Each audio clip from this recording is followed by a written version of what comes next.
Smart Ideas, c'est notre rubrique Startup et Innovation et c'est une chronique que je vous propose aujourd'hui, une chronique signée Marie Billa. Bonjour Marie. Bonjour Thomas. Bienvenue à vous. On va se poser cette question. Tiens, et si l'avenir de notre alimentation venait de l'air? Alors non Thomas, ce n'est pas de la science-fiction, mais bien une réalité développée par l'entreprise finlandaise Solar Foods, fondée en 2017 par deux experts en fermentation et bioprocédés.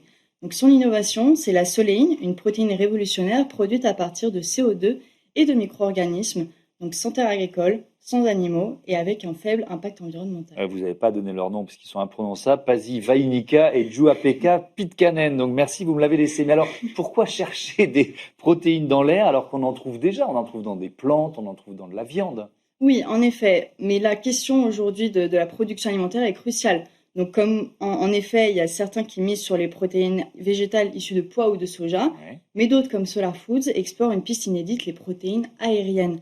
Donc leur concept est simple mais révolutionnaire, c'est utiliser un micro-organisme naturellement présent dans les sols proches de la mer Baltique et le nourrir avec du CO2 extrait de l'air et des nutriments. Mhm. Donc ce processus de fermentation permet d'obtenir une poudre jaune, la soléine, qui contient entre 65 et 70% de protéines, ainsi que des vitamines et du fer.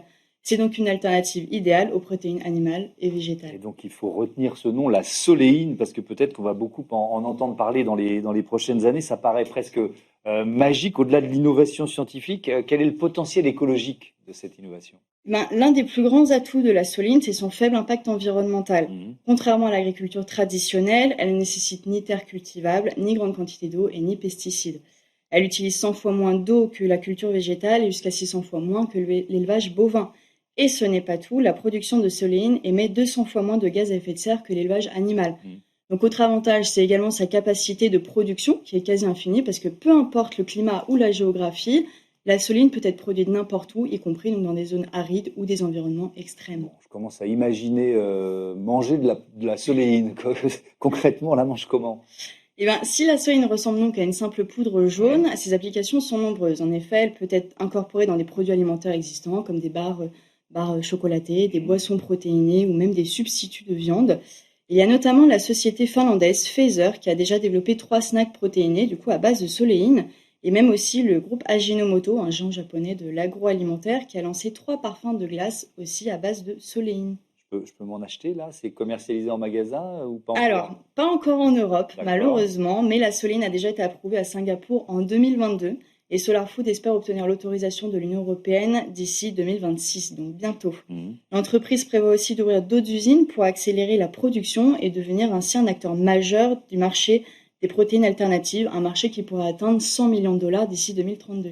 Au potentiel de développement, ça veut dire que dans quelques années, on va finalement tous manger plus ou moins des protéines issues de l'air? Alors peut-être, c'est vrai Mhm. qu'avec la soléine, Solar Foods redéfinit les bases de notre alimentation. C'est une protéine qui est venue de l'air, qui est durable, nutritive et adaptée au régime végétarien et vegan. Donc le pari semble prometteur. Alors demain, est-ce qu'on mangera des glaces à partir d'air? Peut-être. Et finalement, aujourd'hui, brasser de l'air n'est pas qu'une expression, c'est peut-être un plat. Brasser de l'air, ça va devenir une expression positive. Merci beaucoup, Marie, et bon vent. Tiens, j'en profite pour vos nouvelles aventures, puisque Merci. vous poursuivez vos études avec des études de journalisme au CELSA l'année prochaine. Merci et à très vite. On À espère vous très vite. retrouver sur cette chaîne.